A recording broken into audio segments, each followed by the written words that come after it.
That morning, when Edith walked into her sister's room, the first thing she saw was the bed. It was neatly made. Lena's bed was never neat. She looked at the wardrobe. It was half open. Some things were missing. She looked at the dressing table. The perfume bottle was gone. The silver comb was gone.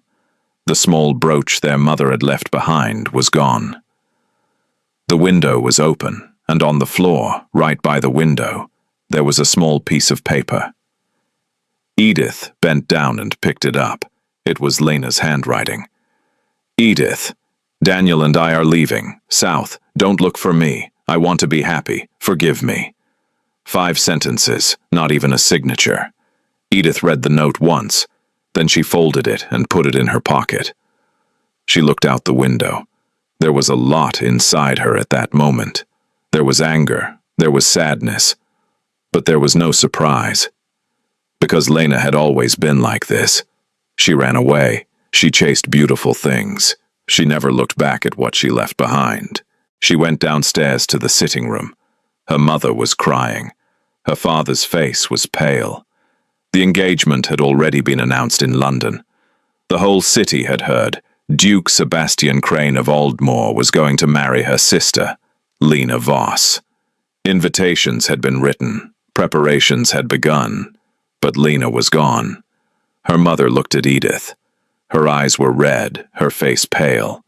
She didn't say anything. She didn't need to, because fixing the problems Lena created had always been Edith's job. Edith remembered Sebastian Crane. It had been a few weeks earlier. The Duke had come to this house with his family, to see the 2 sisters, to choose one of them.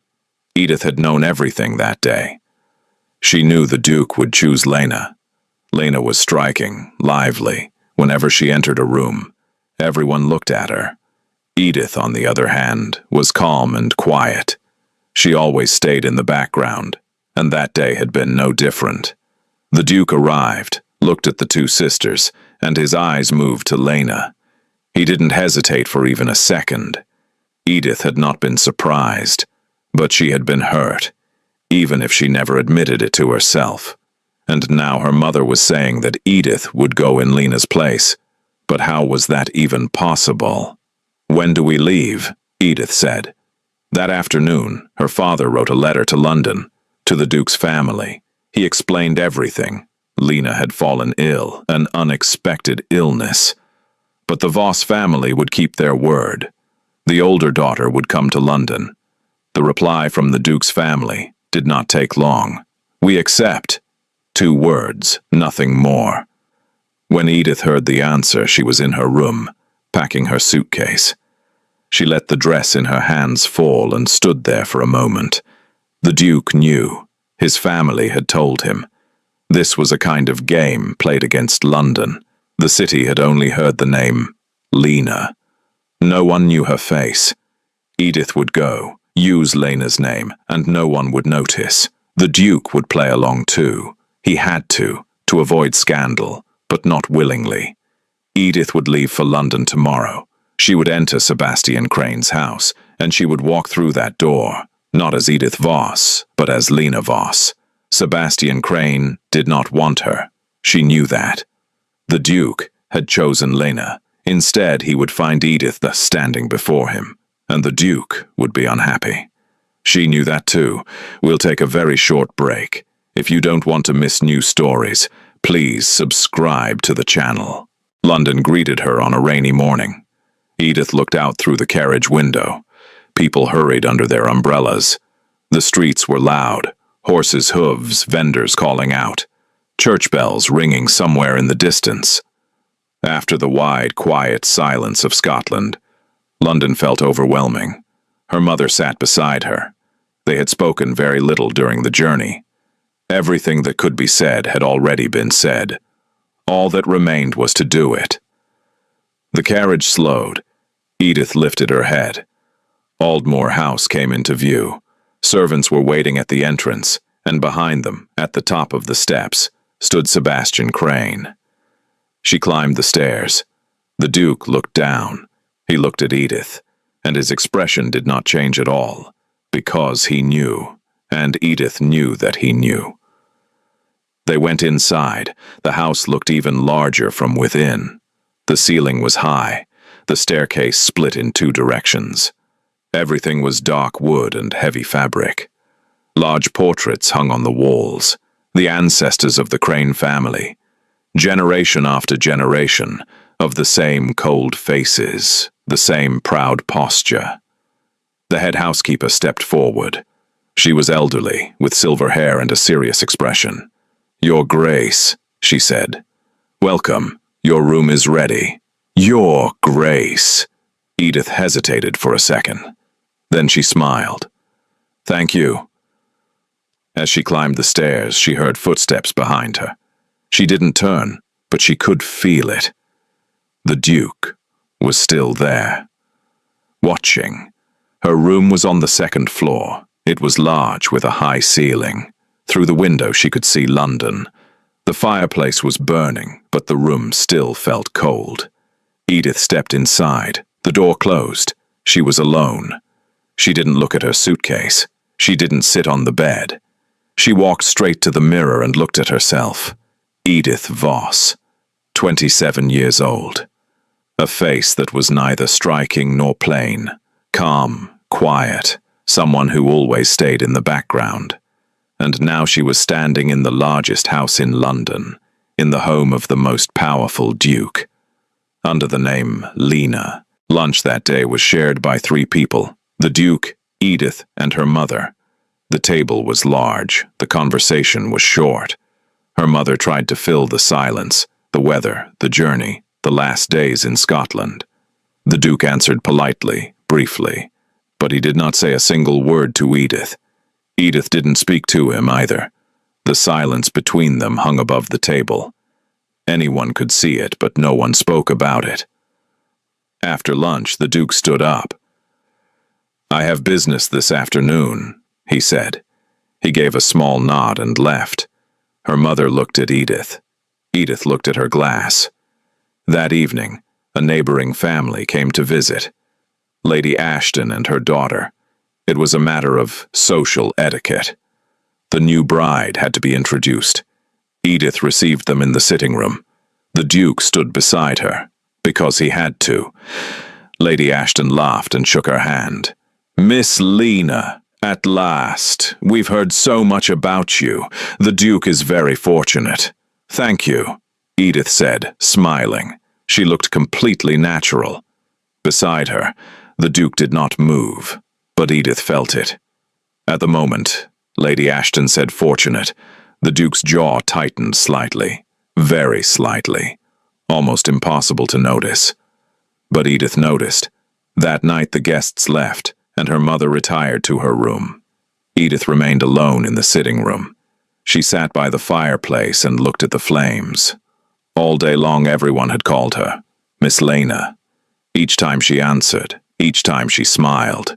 She had repeated it so many times that for a moment she felt as if she might forget her own name. Edith. She said it in her mind, her own name. It was still there. She was still herself. She heard footsteps. She turned. The Duke was standing in the doorway. He didn't enter. He just stood there. "Are you comfortable?" he asked. His voice was neutral, not warm, not cold, simply a question asked out of duty. "Yes," Edith said. "Thank you." The Duke nodded and turned to leave. "Lord Crane." He stopped. Edith wasn't entirely sure what she wanted to say. But she wanted to say something real, something that had not been spoken all day. "This won't be easy," she said, "for either of us." The Duke turned and looked at her. Silence. "I know," he said at last. And then he left. Edith went up to her room and looked at herself in the mirror again. There was something inside her that she had been trying to push down all day. She didn't want it there, because it was dangerous, because it came at the wrong time, because it would only make everything harder. But she couldn't push it away. That day had been the first time she had seen Sebastian Crane up close. That cold face, that straight posture, that gaze that seemed to see everything. And deep inside her, somewhere very quiet, very deep, that small feeling stirred again, the same feeling she had felt that afternoon in Scotland. While the Duke had been looking at Lena, Edith had been watching the Duke, and in that moment something had happened, something small and quiet, something she had pushed away immediately. Now it was coming back. Stop, she told herself. Stop. This is wrong. This is impossible. This man does not want you. He doesn't even know you. He doesn't even truly know the name of the woman standing in front of him. But feelings do not listen. She turned off the lamp. Lying there in the dark, she closed her eyes. Tomorrow would be harder. The day after that, even harder. Because every day she would be living in the same house as that man. Every day she would see that gaze. And every day she would have to push this feeling down. Because Sebastian Crane did not want her. He had chosen Lena. The first week passed like this. The Duke came down early for breakfast. By the time Edith arrived, he had already retreated to his study. Sometimes they had lunch together. Sometimes they didn't. In the evenings they were in the same room only when they had to be. A dinner, a visit, a reception. The Duke was never rude. That had to be said. He did not raise his voice. He did not insult her. He never showed open hostility toward Edith. But he wasn't there. He could be in the same room and still feel absent. When Edith spoke, he looked elsewhere. When she asked him something, he gave short answers and closed the subject. During dinners, he looked at his plate, not at her. And every morning when Edith woke up, she carried that weight. She told no one. There was no one to tell, anyway. At the end of the second week, the first great ball took place. At the Pemberton's house, the largest mansion in Mayfair, one of the brightest nights of London society. Edith prepared herself. A dark blue dress, her hair arranged neatly, the small earrings her mother had left her. She looked in the mirror. Lena would not wear this dress, she thought. Lena would wear red, something bright, but Edith was Edith, even if she carried Lena's name. The Duke was waiting by the door. Black evening suit, straight posture, the same cold expression. He looked at Edith. He did not look her up and down, just one glance, brief. "Are you ready?" he asked. "Yes." They entered the carriage. Neither of them spoke during the ride. The ballroom was full. Lights shimmered. Music filled the air. Women in colorful dresses moved across the floor. When Edith and Sebastian entered, a few heads turned. The new bride, the wife of the Duke of Aldmore. Edith smiled. She greeted people. She shook hands. She spoke. The Duke stood beside her, but apart. Not physically, but in another way. He was in his own world, his own conversations. He did not look at Edith. Then the music changed. The dancing began. A gentleman, Lord Harley, in his 50s, warm-faced, out in front of Edith. "Miss Lena, would you care to dance?" Edith looked for the Duke instinctively, without realizing it.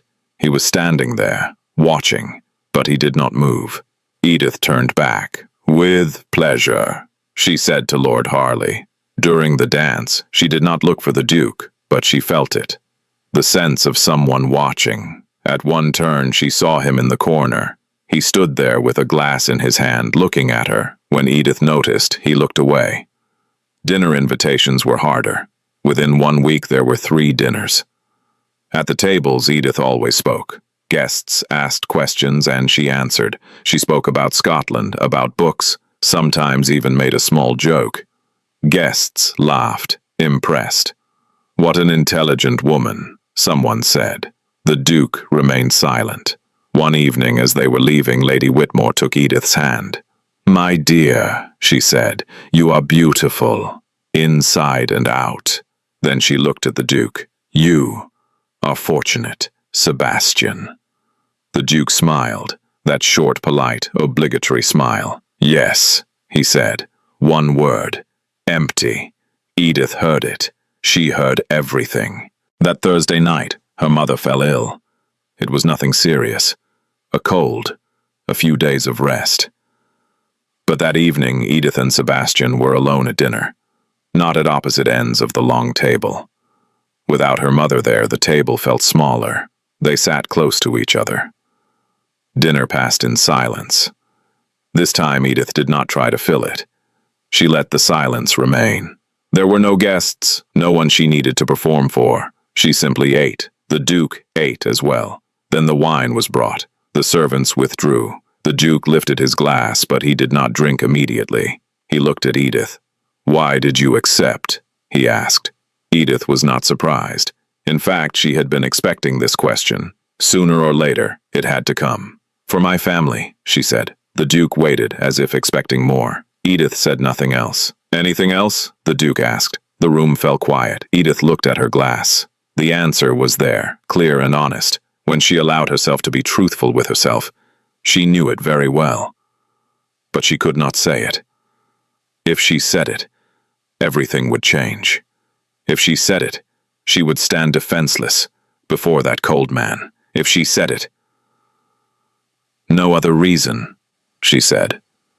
Her voice was calm and even. The Duke looked at her for a long time, with that calculating gaze that seemed to see everything. He did not believe her. Edith felt it. He did not believe her, but he did not insist. He set his glass down and stood. "Good night," he said, and he left.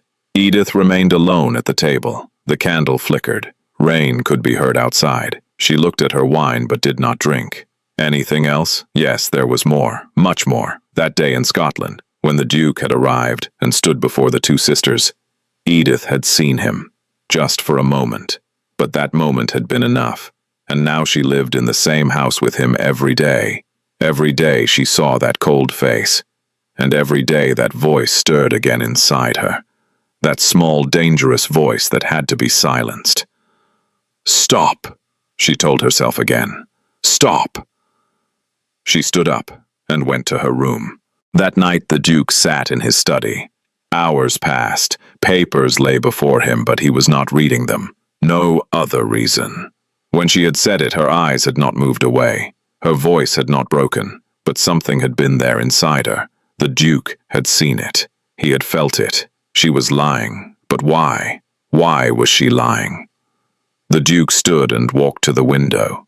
The London night was cold, the streets quiet. He thought about the dinners, the guests' faces, the way they had seemed captivated when Edith spoke.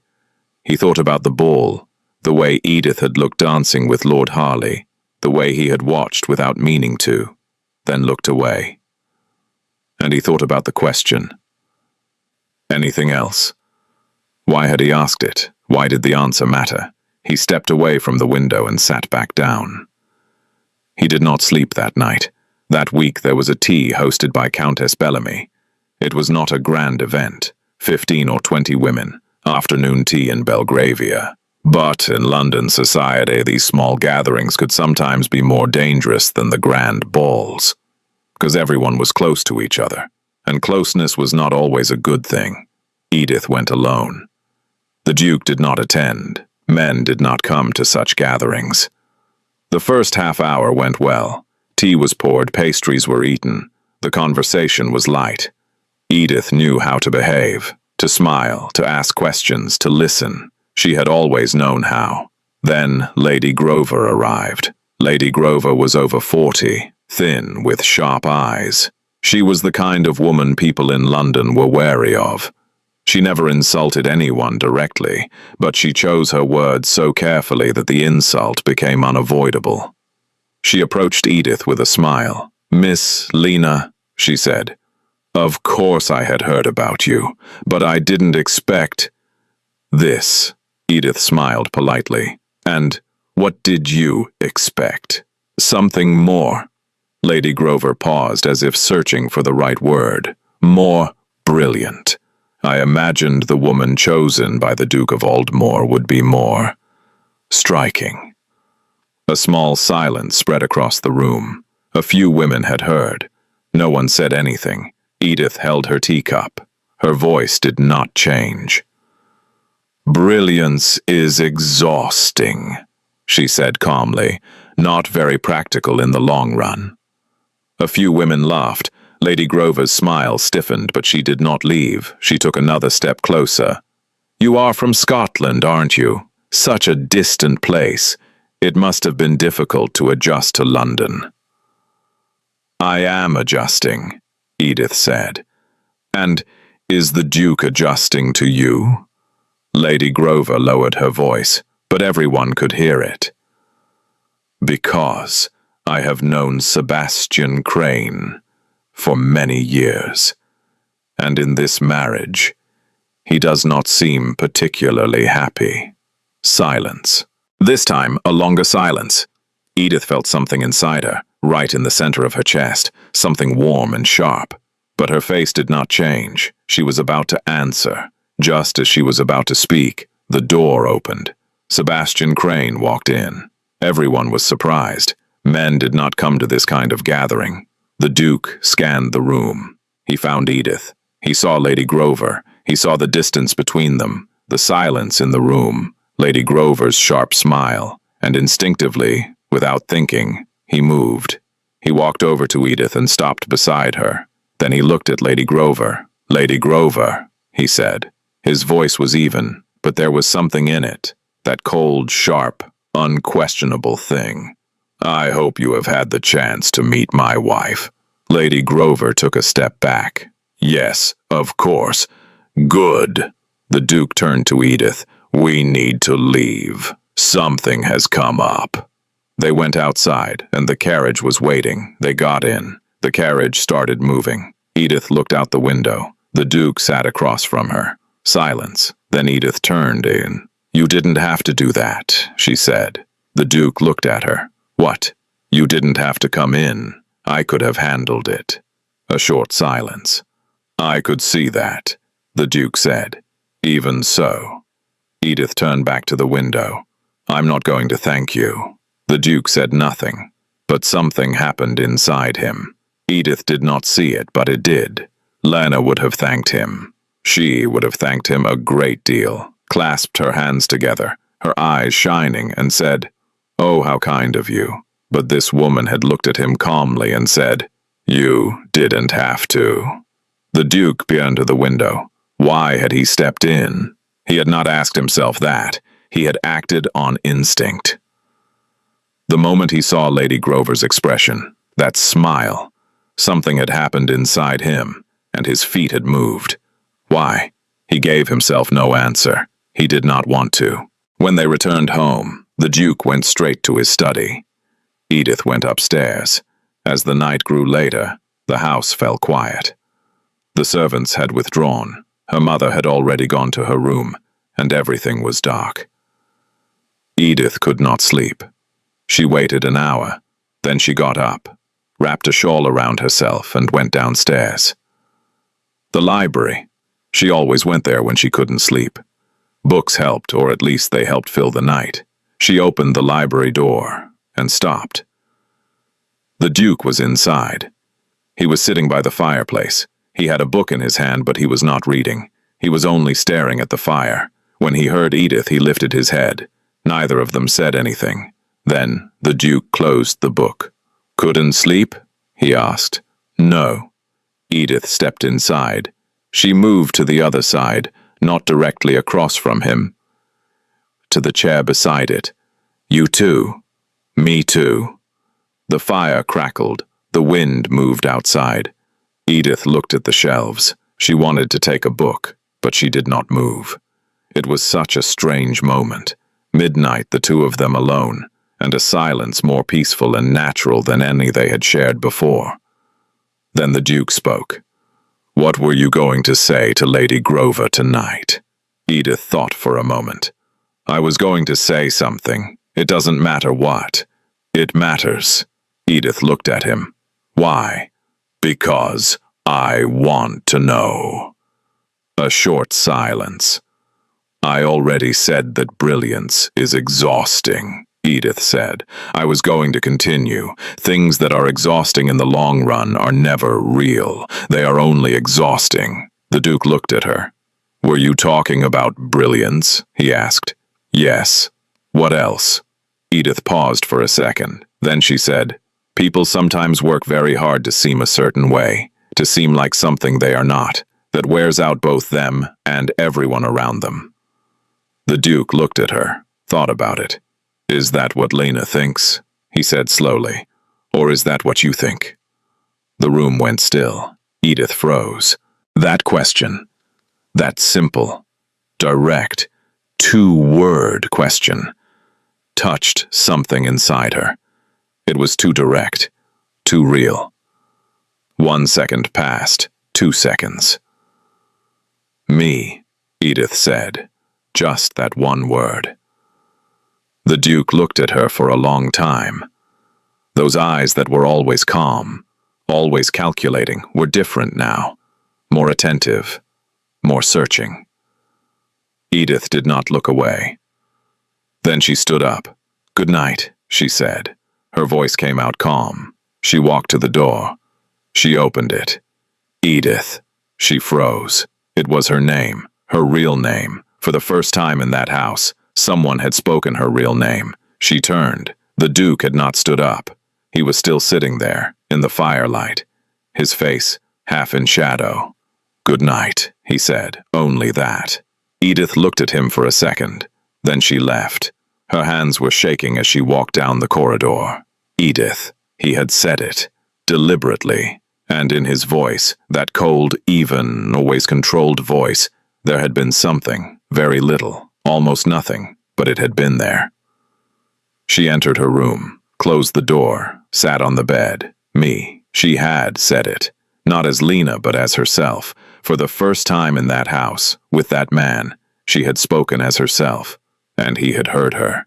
The Duke sat in the library for a long time. The fire slowly died down. The cold settled in. But he did not rise. Me. He could not get that word out of his mind. She had said it so simply, without apology, without explanation, just said it. Me. And in that moment, only in that moment, the Duke realized something. He did not know this woman. He had thought he knew Lena Voss. He had spent a few days in Scotland, made his choice, and that was that. But now, there was a different woman in front of him, a very different one, and that difference. The Duke stood and walked to the window. The London night was cold. That difference unsettled him. But tonight, for the first time, that unease felt like something else. He did not want to name it, so he didn't, but he did not sleep that night. That week, the first snow fell. In London, snow was usually light, thin, dirty, quick to melt. But that morning, it was white. It covered the garden, covered the trees, softened everything into silence. Edith looked out the window. It reminded her of Scotland, the wide, empty hills.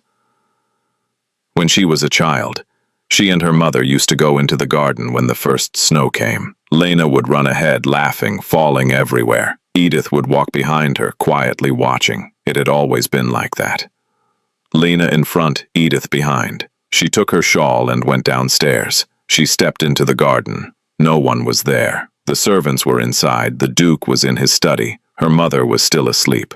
Edith was alone. And in that loneliness, for the first time in a long while, she felt something fall away. The weight she carried every moment, the weight of being Lena. In the garden there was no one watching, no one calling her Miss Lena. There was only Edith. She walked across the snow, went in among the trees. Then she stopped and looked up at the sky. Gray, low but holding a kind of clarity. She closed her eyes. Then she heard footsteps. She opened her eyes and turned. Sebastian Crane was coming through the garden gate. He had no coat on, only his jacket, his hands in his pockets against the cold. When he saw Edith, he stopped. Both of them were surprised. Both of them tried not to show it. The Duke came closer. He stopped beside Edith and looked out over the garden. "Cold," he said. "I know. Why did you come out here?" Edith thought for a moment. She wanted to answer honestly. "To be myself," she said. The Duke looked at her, but this time he looked at her differently. Not with that calculating, measuring gaze, more carefully, more deeply. Edith felt it, but she said nothing. For a while, neither of them spoke. The snow was still falling. Light, soft, silent, Sometimes it slipped from the trees in small white clusters. Then the Duke spoke. "When we came to Scotland," he said, "two sisters stood before me." Edith froze, but she did not turn. "Lena was in front," the Duke continued. His voice was steady, almost reflective, without judgment. "She spoke. She laughed. She filled the room. You were behind her. I looked at Lena." Edith took a breath. "I know," she said. "I did not think for even a second." The Duke paused. "I chose the bright one, the one who drew attention, the one everyone turned to look at when she entered a room." He lifted his head and looked at the sky. "That was a mistake." Edith turned. She looked at the Duke. His profile was dark against the snow, and though he still stood with that same straight posture, his shoulders seemed slightly lower in that moment. "Do you regret it?" Edith asked. The Duke turned and looked at her. "Choosing Lena?" "Yes." A second passed. "Yes," the Duke said. Edith went still. It was not that she had never expected that answer, but hearing it was different. Hearing it made everything more real. The Duke went on. "I looked at Lena, but I did not see you." His voice dropped. "You were there. You were always there. But I did not look." Edith closed her eyes. That afternoon in Scotland came back to her. Before the Duke arrived, Edith had prepared herself. She had fixed her hair, put on her best dress. As she came down the stairs, she had told herself, "Do not hope." But even so, there had been something small inside her, a small, quiet hope. Then the Duke had looked at Lena, and that small hope had quietly gone out. "Most people don't see," Edith said. Her voice was low. "I'm used to it. That does not make it right. It doesn't have to be right. It is still real." The Duke took a step forward. He moved closer to her. There was very little space between them now. "I see you now," he said. Edith opened her eyes. He was there, close, and that face, always cold, always distant, was different now. What he had been holding inside had come to the surface. He was no longer hiding it. Edith looked at him, and that feeling, the one she had buried for years, silenced, feared. This time she did not push it down, because she had no strength left to bury it. "Sebastian," she said. He stopped. It was the first time she had said his name. In that house, in that garden, in the falling snow, she had said it for the first time. The Duke said nothing, but his eyes, those eyes that were always steady, filled. Not with tears, but they filled. Edith turned and looked out at the garden. "Lena was always in front," she said. "I was always behind. Didn't I say I was used to it?" She paused. "But getting used to something is not the same as accepting it. It only means carrying it in silence." "What did you carry?" Edith waited for a while. Then she said, "Everything. My family's burdens. Everything Lena did. And before I came here." She stopped, then continued. "Before I came here, there was something else I carried too." The Duke waited. Edith did not turn. She kept looking at the garden. "When I saw you in Scotland," she said, "I felt something. It was small. I buried it right away because Lena was there, and there was no point in hoping." She paused. "But I never buried it completely. And when I came here, I carried that feeling every day. Every day I silenced it, because you had chosen Lena, and I was not Lena." Silence. The snow kept falling. The Duke did not speak, but Edith felt it behind her, felt him move closer. One step. He was standing beside her now. "Edith." She turned. He was there, close, and his eyes, this time hiding nothing at all, were on her. "I see you," Sebastian Crane said. "I see you now." "Edith." felt something inside her begin to come undone. That weight she had carried for years. That quiet thing she had never told anyone. The thing she had carried alone through so many nights. It was loosening. She could not say all of it. She did not need to. There, in that garden, in the falling snow, they both knew now. Edith looked at him for a long time. "You are late," she said at last. Something appeared on Sebastian Crane's face. That rare, very rare thing. It was not quite a smile, but it was close. "I know," he said. They did not go back inside right away. They stayed in the garden. The snow kept falling. Neither of them spoke.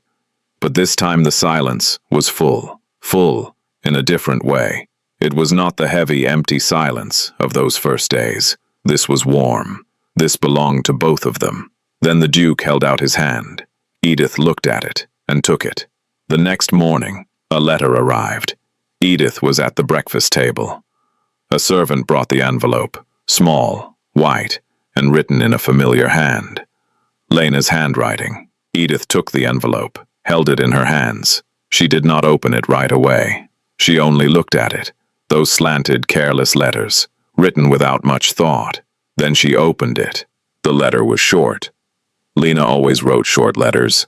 "Edith, we are in the south. The weather is beautiful, and I can see the sea from the window. Daniel is well. I am well. I hope you are too." That was all. No apology, no explanation, no real question about how anyone was. Not one word asking about the family or about Edith. Only "I am well." Edith lowered the letter and looked at the table. What did she feel? She thought about it, tried to be honest. There was anger, yes. It was still there. Maybe it always would be. Lena had run away. She had left Edith, the family, everything. And now she was writing about the sea outside her window. But there was something else too. Relief. Lena was well. She was happy. And strange as it felt, that eased something inside Edith. Because this was Lena. She had always been this way. And when Lena was happy, at least she did not come back. She heard footsteps. Sebastian had come down for breakfast. He sat at the table, poured his tea, and saw the envelope in Edith's hand. He stopped. "Lena?" "Yes." He held out his hand. Edith gave him the letter. The Duke read it quickly, once. Then he folded it and gave it back. Silence. Outside, horses could be heard in the street. The city was waking. The Duke poured his tea and looked at Edith. "Would you like to go?" he asked. Edith was surprised. "Where?" "To Lena." He paused. "Or somewhere else, back to Scotland. Anywhere you want." He looked down at the table. "If you want to be free, everything will be arranged. A carriage, money, whatever need." Edith looked at him. She had not expected that offer. Yesterday in the garden, that hand, that look, that "I see you." And now this. "Why?" she asked. The Duke lifted his head. "Because you were forced into this marriage," he said. "You accepted it for your family, and he paused. "I was unfair to you in the beginning. I know that." Edith looked down at the table, at Lena's letter. "I am well." 5 words, 5 empty words. Then she thought of yesterday, the garden, the snow, that hand. There was something inside her now, clear, quiet, and certain. "What if I want to stay?" she asked. The Duke looked at her. There was a long silence. Outside, the world was noisy, but the room was quiet. There was only the two of them. Only that moment. "This time, I am choosing," Sebastian Crane said. His voice was low, but what was in it was not. "You, not Lena. You." Edith looked at him. She looked at that face, always cold, always distant, always controlled. But now there was something in it, something open, something no longer hidden, and Edith understood. This man had made the wrong choice in Scotland. He had chosen what was bright. He had been misled by what he saw on the surface. But now, Now he was choosing from something deeper. Edith stood. She walked around the table and stopped in front of him. Very little space remained between them. The Duke stood too. Edith looked at him, up at him. He was tall, standing straight as always, but his eyes were waiting. For the first time, he was waiting, not demanding, not pressing, just waiting. "My name is Edith," she said. For the first time in London, in that house, to that man, she spoke her real name. All through that house, she had been called Miss Lena. At every visit, every ball, every dinner, Edith had answered every time. But that morning at that table, to that man, Edith, as herself. Something changed in Sebastian Crane's face. It was a smile, not a full one, only half, brief, almost too slight to notice. But it was real, the realest thing Edith had seen since she arrived in that house. "I know," he said. That afternoon, Edith went out into the garden. The snow had begun to melt.